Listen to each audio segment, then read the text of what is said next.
que era o dia do juízo. Eles vão sair, vão voltar logo em seguida. uma outra cena que era chamada Dia da Expiação. Era um dia de preparo. Simbolicamente, os irmãos, por favor, esqueçam um pouco o cheiro do incenso, que infelizmente a gente quis fazer para o que era lá no ritual. Esse incenso foi o Padre que nos concedeu, tá? Ele falou: esse é o melhor que a gente tem. Quando o cordeirinho morria, esse altar do holocausto ele ficava contaminado. Contaminado por quê? Pelos pecados de toda a nação do povo de Israel. E então, esses pecados, quando o sacerdote entrava e ele intercedia em favor do povo. Esse primeiro sacrifício, ele é em prol da nação. Quando uma pessoa pecava, e essa pessoa vinha e ofertava o animalzinho, aí sim o sangue do animal, o sacerdote entrava dentro e aspergia o sangue do animal de dentro. Mas o sacrifício contínuo de manhã e de tarde, ele era em prol de toda a nação, por isso o sangue era somente aspergido na base do altar, e o sumo sacerdote então entrava lá dentro e oferecia ali o incenso de oração intercessório em favor do povo. Esse sistema, ele ficava contaminado todos os dias, manhã de tarde, ele ficava contaminado tanto pelo fato do sangue, mas o sangue não era o problema era os pecados. Todo esse sistema ficava contaminado simbolicamente pelos pecados de toda a nação de Israel. Então, se ficava contaminado, precisava de um dia de purificação, e essa é a cena que nós vamos ver agora. Na verdade, precisava ali de 4 cordeirinhos. Nós só conseguimos 3. O que acontecia com esses 3 cordeirinhos? Os 3 cordeirinhos eram trazidos. Só para vocês terem uma ideia, irmãos, uma tribo, 12avos, se é assim que eu posso dizer, do povo de Israel, do sexo masculino, cuidava do sistema do sacerdote, do santuário. Então era muita gente envolvida. Então vocês estão vendo aqui na frente 3 animais. Cadê o outro animal? Aí é aquele cordeirinho fujão. Busca o fujão lá. 3 animaizinhos, eles eram. O fujão. 3 animais, eles eram trazidos. O primeiro animal, para ele era morto, ele era apresentado em favor do sumo sacerdote. Para aqueles que não vieram a primeira vez e as outras vezes, essa indumentária, toda essa roupa aqui do sumo sacerdote, santidade ao Senhor descrita aqui, essas 2 pedras, elas levavam 6 nomes das tribos de Israel de um lado, 6 nomes das tribos de Israel do outro lado. Essas 12 pedras também simbolizavam as 12 tribos de Israel. E essas 2 pedrinhas aqui, essa e essa daqui, eram o Urim e o Tumim. Quando uma, que era do lado direito do Urim, ela resplandecia, Deus estava aprovando. Quando essa daqui resplandecia, Deus desaprovava. Então o sumo sacerdote, toda vez que ele efetuava a intercessão, o ato dele trazer as 12 tribos de Israel, tanto aqui nas ombreiras como no peito, ele estava representando toda a nação de Israel. Ele entrava e intercedia em favor de toda a nação de Israel. Por isso ele tinha que primeiro apresentar por ele, pela sua família, o primeiro cordeirinho. Nós vamos agora colocar o primeiro cordeirinho e o sacerdote. Vamos fazer o seguinte, irmão. Vamos deixar o primeiro por causa do tempo. O pastor Paulo está ali, ele vai falar. Vamos deixar. Ele não é bom, hein? O importante é que nós vamos fazer agora. O bode, 2 animais para o Senhor e o Azazel, chamado bode emissário. Esses 2 animais, nós já fizemos um sorteio lá fora, já trouxemos aqui para o Senhor e para Azazel. Mas na verdade o sorteio era feito lá. A nação tinha a responsabilidade de trazer os animais. Esses 2 animais, um era para o Senhor e o outro era chamado bode Azazel, bode emissário. Qual era o simbolismo? O que é que significava esses 2 animais? Então, esse bode aqui, Azazel, não morria, ele ficava vivo. Aquele bode para o Senhor é o que morria, né? A encenação que nós vamos ver agora. Aquele animal ele era morto,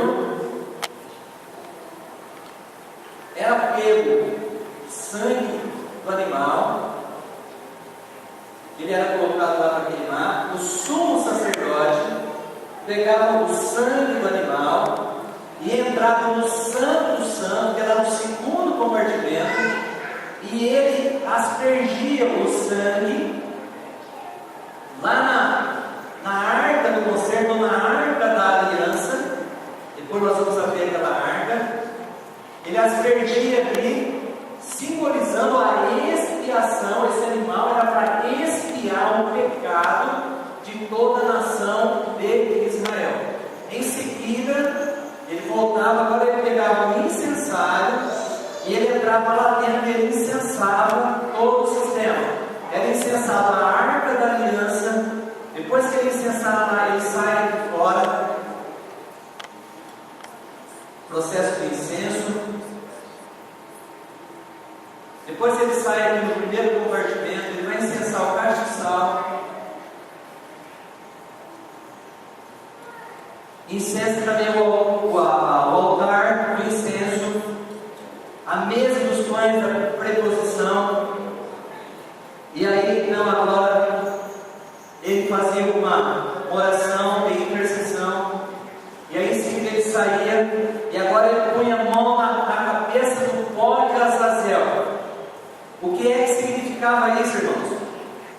O ato dele colocar a mão na cabeça do bode de Azazel, agora ele faz uma oração. Então veja bem, se simbolicamente os pecados do povo de Israel eram trazidos para o santuário, e isso nunca sem sangue, os pecados simbolicamente eram trazidos para cá, via sangue, via sacerdote. Agora simbolicamente esses pecados saem via sacerdote, já foi feita a expiação, o cordeirinho já morreu, e agora via sacerdote, os pecados são transferidos simbolicamente para esse animal que é chamado bode Azazel. E então o sacerdote sai, e ele vai, só ele sai levando o bode Azazel, e ele leva esse bode Azazel embora, e esse bode fica lá no deserto, à mercê da sua sorte, para morrer de fome e de sede. Veja, meus irmãos, tudo que foi escrito para o nosso ensino foi escrito. O que é que simboliza uma coisa e outra coisa? O primeiro animal que morreu é o sacrifício da intercessão contínua. Esse animal que morreu agora o bode, para o Senhor, ele é o sacrifício do dia da expiação, para purificar o santuário. Nós explicamos aqui, não entrei em detalhe pelo tempo, essa pia, o sacerdote tem que se limpar, se lavar, tá? Para ele poder fazer o ritual, todo o trabalho, simbolizando que no santuário não podia ter nada que contaminasse, inclusive até a própria sujeira que teria que ser removida. Nós explicamos aqui um texto de Daniel, capítulo 8, verso 14, onde diz: até 2.300 tardes e manhãs o santuário será purificado. Explicamos aqui que o povo de Israel tinha 70 semanas proféticas. Daniel, capítulo 9, verso 21 ali em diante, explica a respeito dessas 70 semanas. Explicamos que chegou um dia que essas 70 semanas terminaram. E lá diz 7 semanas, 62 semanas, mais uma semana. Explicamos tudo aqui na frente com um gráfico ali. Se os irmãos depois quiserem ter esses números, a gente pode passar para quem tiver o interesse. Chegou um dia, irmãos, em que houve a necessidade de Jesus morrer. Nós vamos ver agora um vídeo. Esse vídeo foi passado domingo passado. Mas para que aconteça aqui alguma coisa, eu preciso repetir o vídeo. Então são 3 minutinhos o vídeo do Cordeiro que nós estamos assistindo. Meus irmãos, olhem para o vídeo, mas não tirem a atenção dali. Olhem, assistam o vídeo, mas não tirem a atenção dali.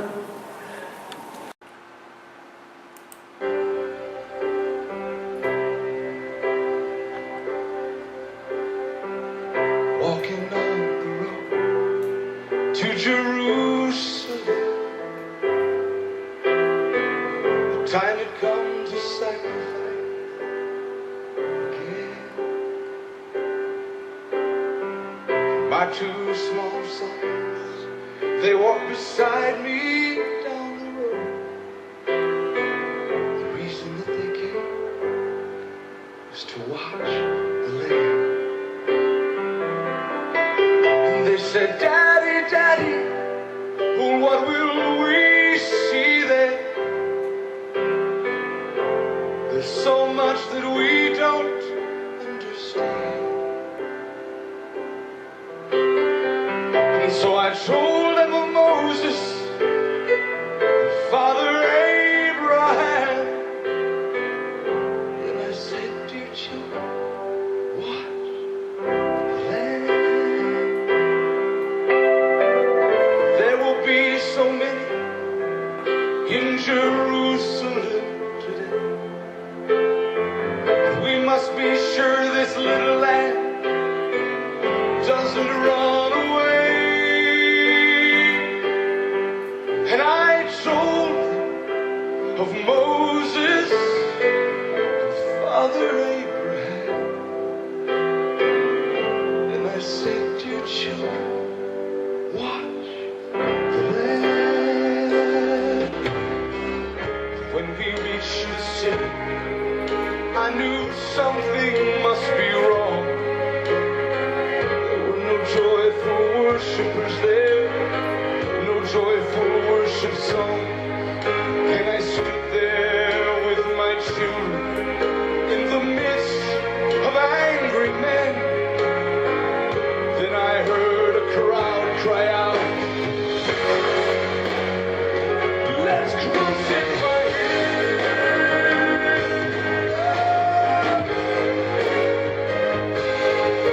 We tried to leave the city, but we could not get away. Forced to play in this drama, a part I did not want to play. Why upon this day were men condemned to die? Why were we standing right here? Or soon they would pass by. I looked and I said, even now they come. The first one cried for mercy. The people gave him none. The second one was violent, and he was arrogant and loud. I still can hear his angry voice screaming at the crowd. And someone said, there's Jesus. And I scarce believed my eyes. A man so badly beaten, he barely looked alive. Blood poured from his body, with the thorns on his brow, rolling down the cross, falling to the ground. I watched him as he struggled, and I watched him when he fell. The cross came down upon his back. The crowd began to yell. And in that moment, I felt such agony. In that moment, I felt such loss. Till a Roman soldier grabbed my arm and screamed, "You! Carry his cross!"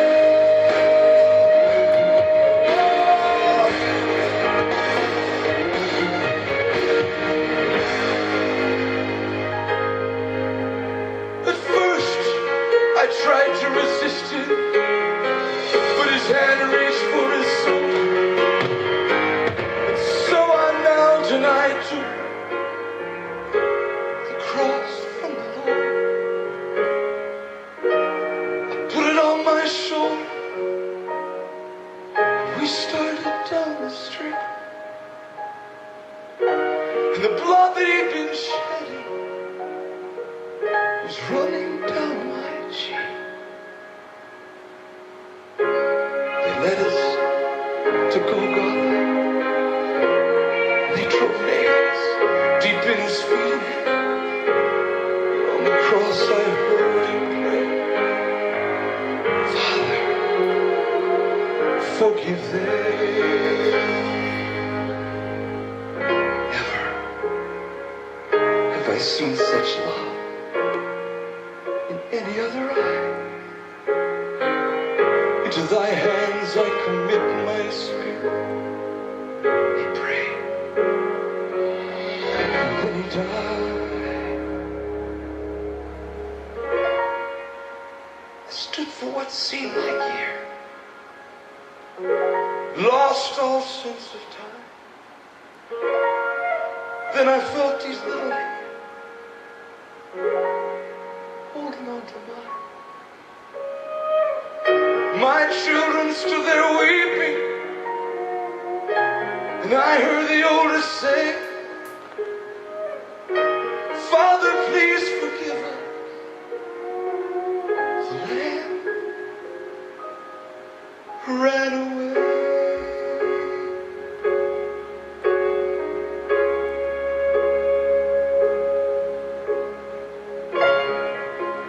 Daddy, Daddy, what have we seen? There's so much that we don't understand. So I took them in my arms. We turned and faced the cross. And I said, dear children, watch the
Then I felt his love holding on to mine. My children stood there weeping, and I heard the oldest say, Father, please forgive.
Esta cena você não lê ela na Bíblia.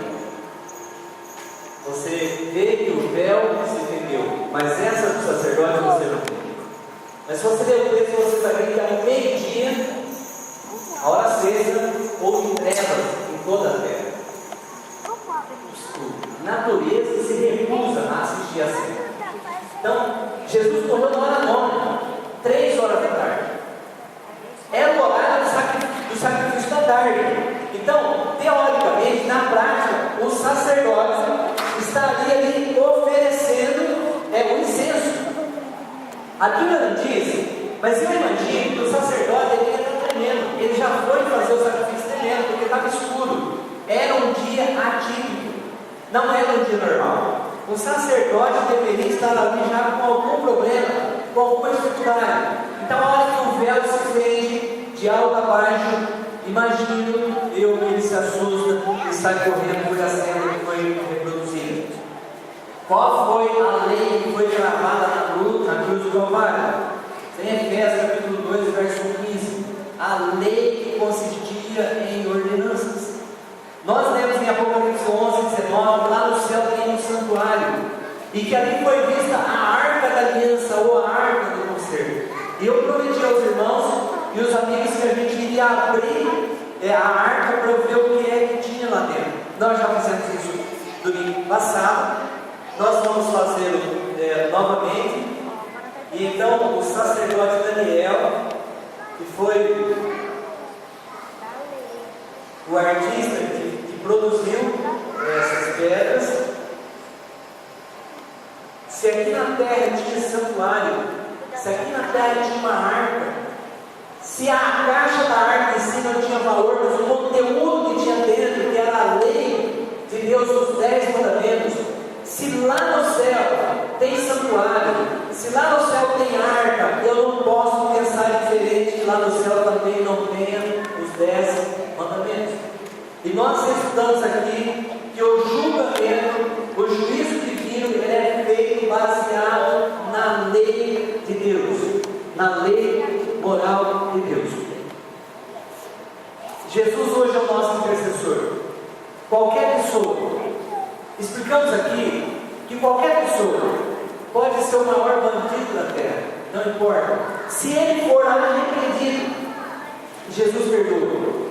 Explicamos aqui em Atos capítulo 2 e também capítulo 3 que o auditório de Pedro era o auditório daqueles que haviam crucificado Jesus. Pedro pregando disse: vocês mataram, a esse Jesus que vocês mataram. E então eles se compungiram, o coração deles bateu. Pedro, o que é que nós temos que fazer? Então Pedro dá a receita: arrependei-vos, pois, e convertei-vos, e sejam batizados para o cancelamento ou para ser cancelado os vossos pecados. Hoje, qualquer pessoa que for ao Pai, em nome de Jesus, Hebreus 7,25 diz que Deus pode salvar totalmente qualquer pessoa que for a Ele em arrependimento. Mas, irmãos, vai chegar um dia que esse sistema, assim como ele terminou aqui na terra, lá no céu ele vai terminar também. Nós vamos assistir agora a uma parábola. Essa parábola está em Mateus capítulo 25. Nós poderíamos ler e explicar aqui, mas nós preferimos fazer ela encenada, a fim de que você realmente grave na sua mente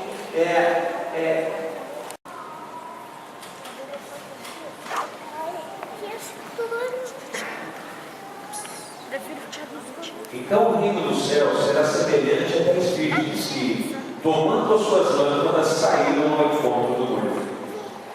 5 delas eram insensatas e 5 eram prudentes. Ora, as insensatas, tomando as lâmpadas, não levaram azeite consigo. As prudentes, porém, levaram azeite em suas vasilhas, juntamente com as lâmpadas. E tardando o noivo, cochilaram todas e dormiram. Mas à meia-noite ouviu-se um grito: eis o noivo, sai ao encontro. Então todas aquelas virgens se levantaram e prepararam suas lâmpadas. E as insensatas disseram às prudentes: dai-nos do vosso azeite, porque as nossas lâmpadas estão se apagando.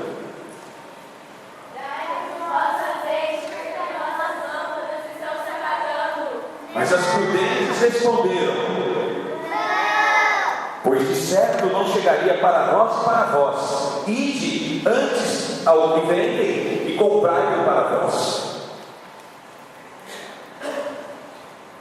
E tendo elas ido comprá-lo, chegou o noivo, e as que estavam preparadas entraram com ele para as bodas, e fechou-se a porta.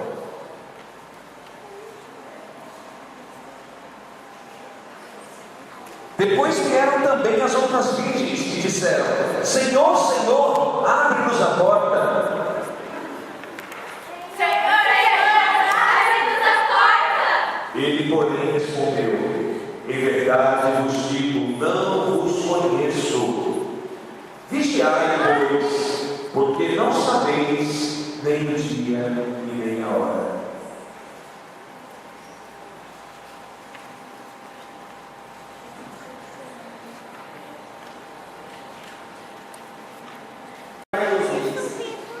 Carlos Reis é o nosso pastor principal. Paulo Reis é o nosso departamental J.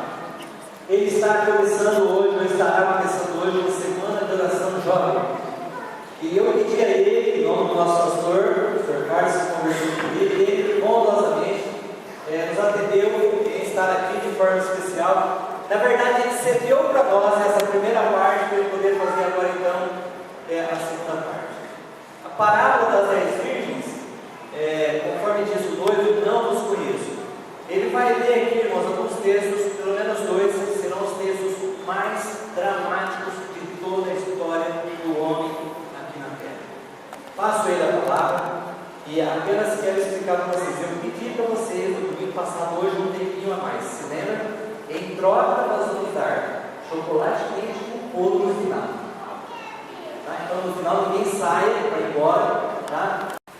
Porém, quando vai chegando mais próximo do lugar, algumas delas vão tendo dificuldades para entender por que estão no mesmo grupo. O que tem acontecido em nossos dias é algo muito semelhante. Pessoas andam todas em um único grupo, todas têm o mesmo ideal, todas divisam o mesmo objetivo. Todas querem a mesma coisa, todas querem alcançar algo que lhes está proposto, mas nem todas estão dispostas a pagar o mesmo preço. O preço é alto, o preço não é coisa que você possa comprar com apenas uma ou duas palavras. É algo que você precisa pagar com a própria vida, é algo que você precisa pagar com o próprio sangue, é algo que vai além da nossa imaginação. Foi assim que Deus fez para dar a você e a mim a esperança. Quando Ele, na pessoa de Cristo, veio ao mundo para acabar com aquilo que era figura do que haveria de vir. Quando Cristo veio, Ele acabou com isso aqui, com todo esse cerimonialismo que havia aqui, mas Ele colocou diante de nós algo que estava simplesmente um vislumbre de que nós poderíamos alcançar aquilo que estava à nossa frente. Porém, Ele disse, lá em Amós, no capítulo 6, capítulo 8, se você ler, você vai ver o que Deus está dizendo às pessoas que viveriam nos dias finais. É interessante que ele fala aqui de um só grupo. É como se fossem pessoas que estivessem vivendo em conjunto. Então ele diz assim, eis que vem dias. Ele está falando aqui de dias que virão. Dias que antecederão alguma coisa extraordinária. Dias que causarão no mundo um êxtase, perplexidade. As pessoas andarão de um lado para o outro. Olha só o que ele diz. Eis que vem dias, diz o Senhor. Aqui é Deus que está dizendo, meus amados. Deus está dizendo que virão dias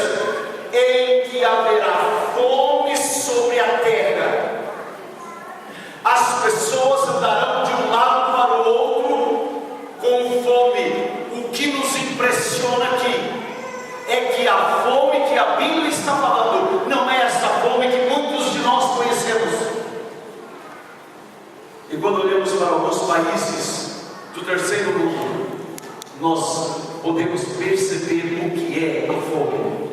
Talvez aqui no Brasil, a maior parte de nós não sabe o que é fome. Não conhecemos o que é a fome. Na semana passada, enquanto estávamos com um grupo de jovens lá em Adamantina, numa cidade nossa aqui, dois jovens chegaram numa casa. E quando eles entraram e disseram para a pessoa o que eles haviam vindo fazer, ela olhou para eles e disse assim: moços, o que eu preciso, vocês não têm. Eles disseram: quem sabe o que a senhora precisa? Ela disse assim: olhe para as minhas panelas,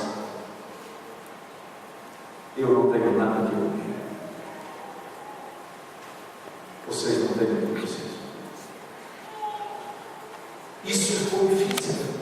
As pessoas estão morrendo de fome física em muitos lugares do mundo, inclusive em nosso país. Muitas delas não têm o que comer, e pode ser que hoje à noite muitas delas estejam indo dormir sem terem o que comer. Mas o que a Bíblia está falando não é de fome de pão, não é de sede de água. O que a Bíblia está falando é de algo que vai além. A Bíblia fala de alguma coisa que está nesse mundo. Eu não sei quanto tempo você tem gasto para alimentar-se desse livro. Ele é um livro maravilhoso. Eu enviarei fome sobre a terra, não de pão nem de água, mas as pessoas andarão de um lado ao outro querendo ouvir a minha palavra. Milhões de pessoas em nossos dias andam correndo de um lado para o outro, buscando ouvir a palavra de Deus. Elas querem ouvir alguma coisa sobre Deus. Elas precisam de algo sobre Deus. Quando você chega numa casa que não tem Deus, é uma das maiores tristezas que existem. Uma mulher chegou para um garoto nesta semana passada. Então ela disse assim: você é o anjo que Deus enviou para saciar a minha fome. É interessante que, a princípio, ela não sabia que ele ia levar para ela uma cesta básica. Ele simplesmente havia ido à casa dela para fazer uma prece e entregar a ela algum material. Ela disse: você é o anjo que Deus enviou para mim trazer um pouco de esperança. As pessoas hoje estão morrendo sem esperança, estão morrendo de fome, fome da palavra de Deus. Ele termina no verso 12, ele diz assim: eles andarão de mar a mar, do norte ao oriente, correrão por todas as partes, procurando a palavra de Deus. Milhões dessas pessoas hoje andam correndo pelas ruas da vida, pelas avenidas da vida, pelas praças da vida, buscando esperança em algum lugar ou em algumas pessoas. Onde elas estão encontrando essa esperança? Se essa esperança deveria estar em você e em mim, onde elas estão encontrando? Elas olham para o lado, elas não enxergam nada. Elas olham para o outro lado, elas não veem nada. Para onde elas correrão? Então elas vivem desesperadas de um lado para o outro e não conseguem saciar a sua fome. Por quê? Porque você e eu não conseguimos alimentá-las. Para onde elas correrão? Se fomos colocados por Deus aqui na terra para dar a elas a esperança, para onde elas estão correndo em nossos dias?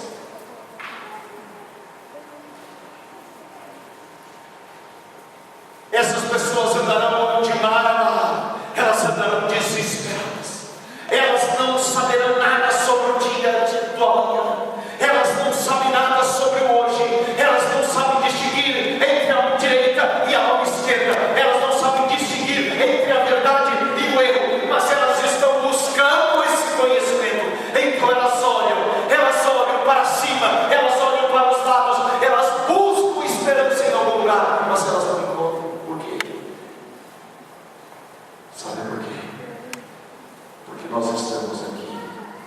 apenas achando que aqui é o lugar onde nós podemos ser.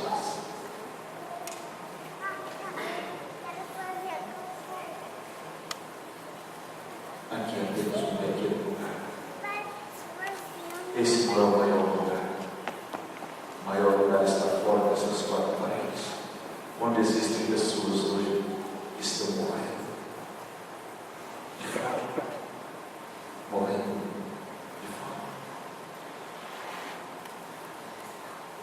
A parábola das 10 virgens que nós vimos,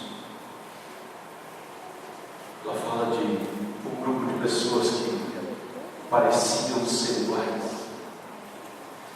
Em nossos dias, todos nós parecemos ser iguais, na verdade. Gostamos das mesmas coisas. Temos o mesmo objetivo, o mesmo ideal, o de subir, subir e subir.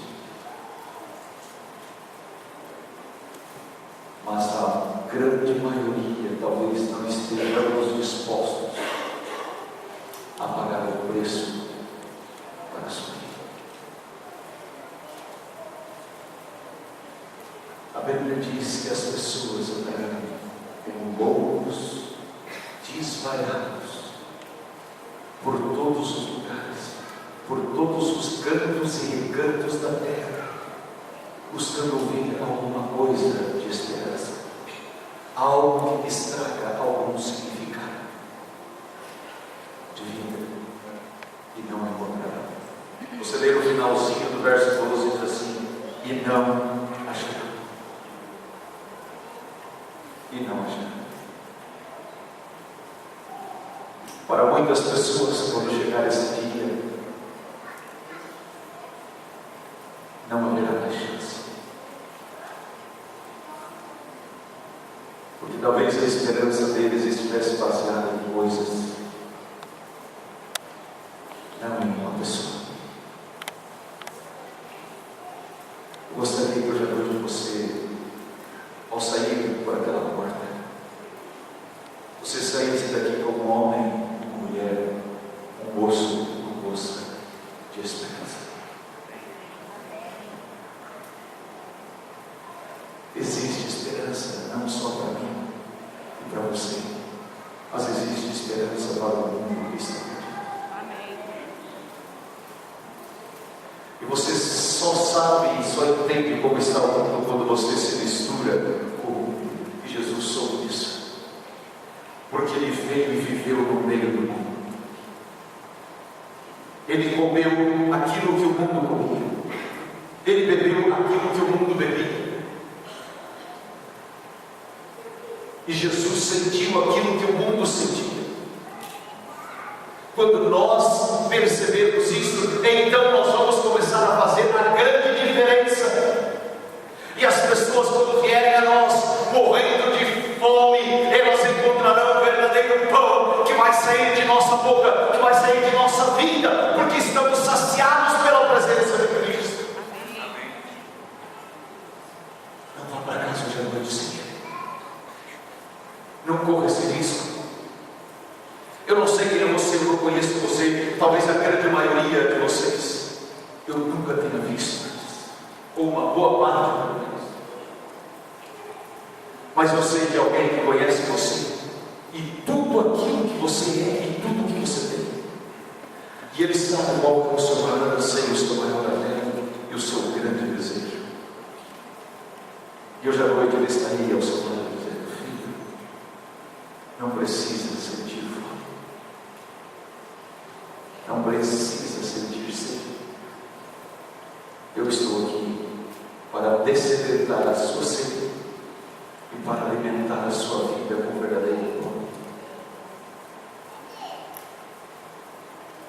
Esse alguém chama-se Jesus Cristo. Você quer sair daqui hoje à noite com Ele? Você quer sair daqui hoje à noite experimentando isso em sua vida? Não saia por aquela porta da mesma maneira, porque poderá ser que em algum momento de sua vida, daqui para frente, você será uma dessas pessoas que vai andar de mar a mar, correndo como um louco, buscando alguma coisa de esperança, e você não vai encontrar. Porém, hoje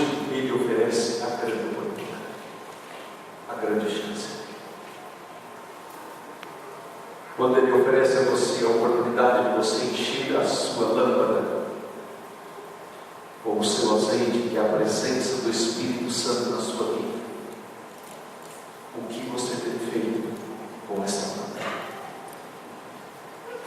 Será que você está tão ocupado com as coisas desta vida que você não consegue parar para dedicar algum tempo para Ele, para alimentar a sua fome, descedentar a sua sede e dizer: estou enchendo a minha vida com a presença poderosa e maravilhosa do Espírito Santo, ao ponto de aqueles que estão ao seu lado, ao olharem para você, eles vão perceber que você é um homem, uma mulher, um moço, uma moça diferente, alguém que traz um real significado, não para aquilo que ocorria no santuário antes de Cristo, mas para aquilo que ocorreu na cruz, quando Ele partiu do mundo. Gostaria você de trazer um verdadeiro significado para a sua vida, o que realmente foi realizado há 2000 anos atrás, naquela cruz, naquele monte, naquela colina. Vamos enfrentar a nossa. Essa semana poderá ser uma semana de muitas lutas. Poderá ser que em alguns momentos dessa semana você vai sentir fome. E poderá sentir sede da palavra de Deus. Corra para ela. Porque nela você vai encontrar alguém que é a esperança para a sua vida. A esperança, por favor, não é. A esperança não é apenas uma palavra. A esperança é uma pessoa. E sinceramente eu gostaria que você saísse daqui hoje à noite com essa esperança dentro de você. Não saia daqui com dúvidas de que ela existe. Ela não só existe, como ela quer fazer parte da sua vida. Que ela é uma pessoa. Quando você e eu temos essa esperança, nós fazemos a diferença. Você vai ouvir agora uma melodia. Essa melodia fala de esperança. Pessoas que morrem pelo mundo morrem sem esperança. Semana passada, enquanto estávamos lá com os nossos jovens, uma garota recebeu a notícia de um parente da família que morreu sem esperança. Passou uma corda, um fio em seu pescoço e jogou-se para tirar a sua vida. São pessoas que morrem sem esperança. Morrem sem o conhecimento da verdade. Morrem sem Deus, sem esperança. Mas você e eu atendemos porque temos Jesus. Amém. Porque temos feito nada. Como temos levado essa esperança àqueles que estão talvez correndo em busca daquilo que vai trazer significado para a vida deles. Ao ouvir essa melodia, eu gostaria que você não apenas ouvisse uma letra de uma música, mas que você hoje à noite pudesse buscar algum sentido para tudo isso na sua vida. E amanhã à noite nós estudaremos mais um tema sobre a vida de Jesus e o que Ele gostaria de fazer com cada um de nós. Quais serão os grandes propósitos de Cristo para a sua e para a minha vida? Esta que é a nossa geração, a geração de esperança. A geração que vai mudar, que vai transformar o mundo. Temos sido você e eu dessa maneira. Ao você ouvir essa melodia agora, eu gostaria que você pudesse meditar nela e colocasse a sua vida à disposição do Senhor, assim como você está.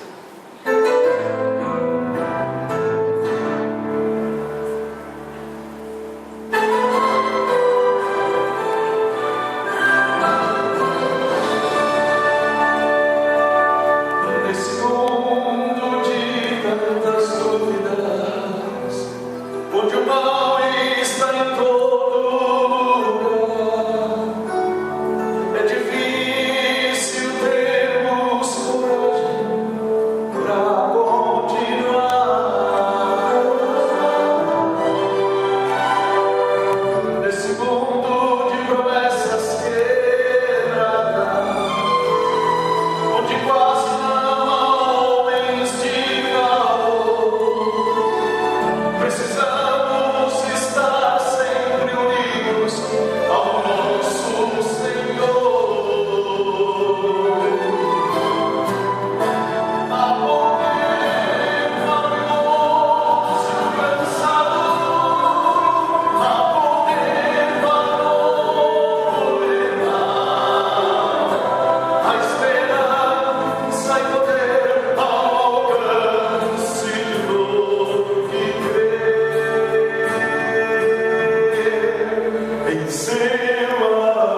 esperança, ela pode ser vivida, pode ser sentida.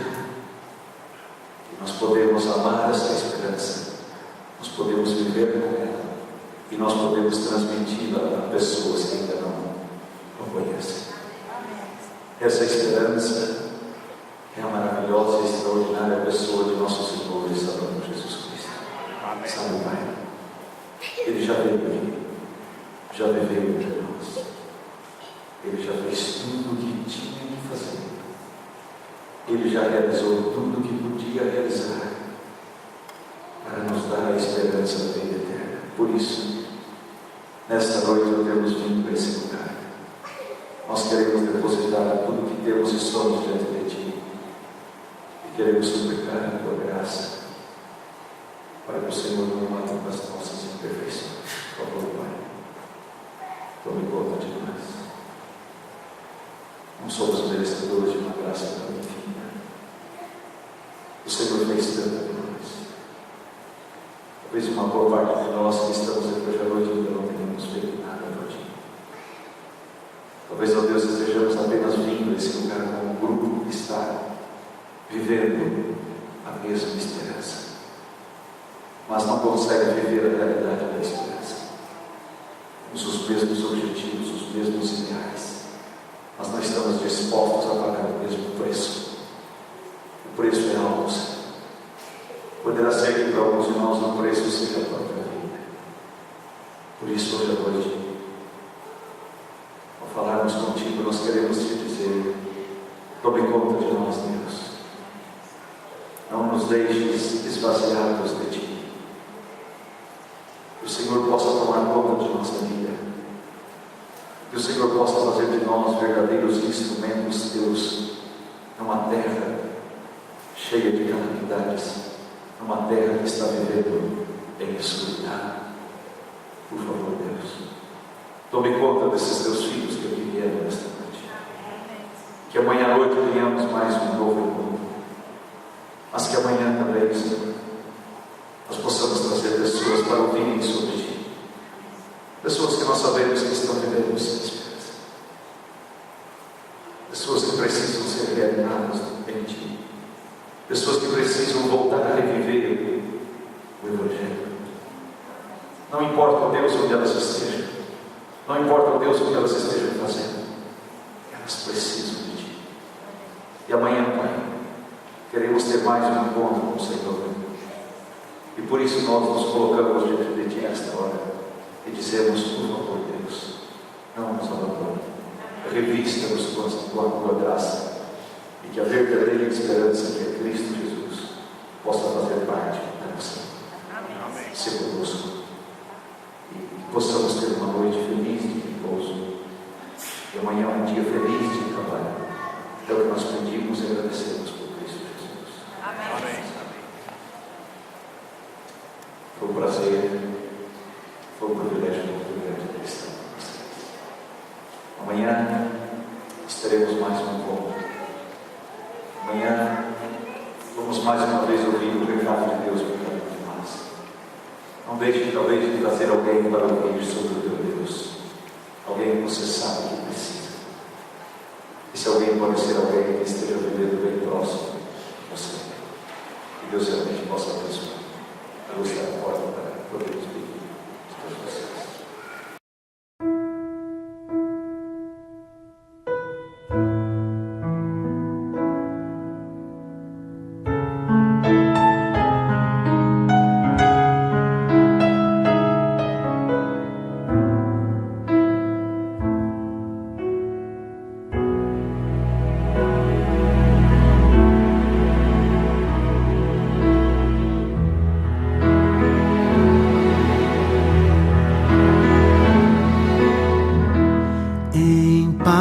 Eu vou ouvir a voz de Deus, em paz eu vou, estou feliz,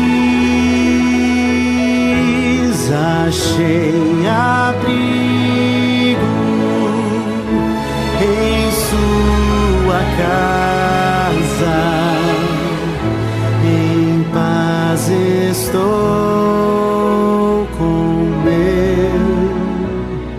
Jesus.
Jesus.